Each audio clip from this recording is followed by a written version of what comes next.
Hello दोस्तों, कैसे हैं आप? प्यारे दोस्तों, रेलवे आरआरबी एनटीपीसी का अभी हाल ही में जो सीबीटी फर्स्ट का रिजल्ट आया था और उसको कहीं ना कहीं अभी सरकार ने पोस्टपोन कर दिया है। फर्स्ट और सेकंड जो होने जा रहा है उसको भी।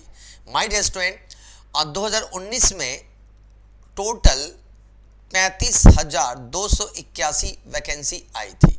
ठीक है, और इसी को लेकर के यहाँ पर अभी हाल ही में विद्यार्थियों के द्वारा जो सीबीटी फर्स्ट स्टेज का रिजल्ट आया था उसमें कुछ गड़बड़ी को देखते हुए आंदोलन चलाया गया था और सरकार ने यहाँ पर इसके लिए एक जांच कमेटी का फॉर्मेशन किया गया है। तो चलिए फ्रेंड्स, हम लोग जानते हैं कि आखिर इस कमेटी का मेन एम क्या है और किन किन चीज़ों पर रिकमेंडेशन देने जा रही है।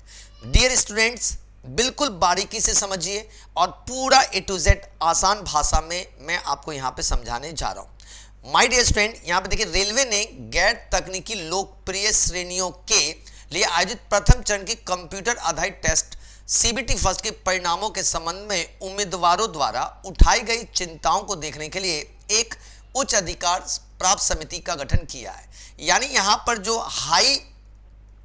जो यहाँ पे हाई पावर्ड कमेटी का फॉर्मेशन किया गया है। इस कमेटी का सबसे मेन एम है कि स्टूडेंट के द्वारा किन किन बातों पर चिंताएं व्यक्त की जा रही हैं और वो आंदोलन क्यों कर रहे हैं, इसको लेकर के कमेटी का फॉर्मेशन किया गया है। और कमेटी का फॉर्मेशन तो कर दिया है, अब कमेटी क्या क्या चीज़ों पर विचार करेगी, क्या सुझाव दिए जाएंगे, इस पर थोड़ा सा फोकस करते हैं। यहाँ पर देखा जाए तो यहाँ पर पहला चीज़ कहा गया है कि समिति द्वारा जो उठाए गए विभिन्न मुद्दों पर विचार करने के लिए जो सिफारिशें देगी, इसमें सबसे महत्वपूर्ण पहला है कि पहला चरण सीबीटी के परिणामों और मौजूदा शॉर्टलिस्ट किए गए उम्मीदवारों को प्रभावित किए बिना, देखिए यहाँ पे बिना लिखा हुआ है, यानी जो सीबीटी फर्स्ट का जो रिजल्ट आ गया है इनके साथ कोई छेड़खानी नहीं है। पहली चीज यहाँ पे ध्यान लीजिए, कई जिनका रिजल्ट आ गया उनके साथ कोई छेड़खानी नहीं है। और दूसरा चरण के सीबीटी के उम्मीदवारों को शॉर्टलिस्ट करने के लिए इस्तेमाल की जाने वाली कार्य प्रणाली की जांच करना है।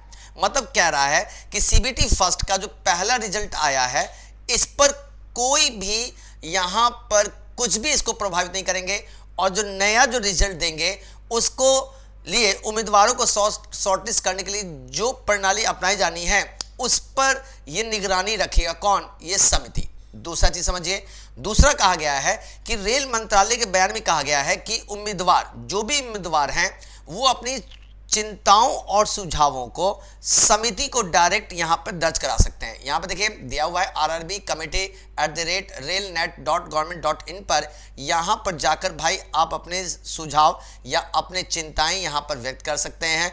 पूरी तरह से यहाँ पे खुला है, तो यहाँ पे बिल्कुल फेयर चीज़ें होने जा रही हैं। तो भाई जिसको भी प्रॉब्लम है जाकर यहाँ पर अपनी चिंताओं और सुझावों को दीजिए ताकि कमेटी आपके विचारों पर विचार करेगी, कंसीडर करेगी और अपना रिपोर्ट देगी सरकार को।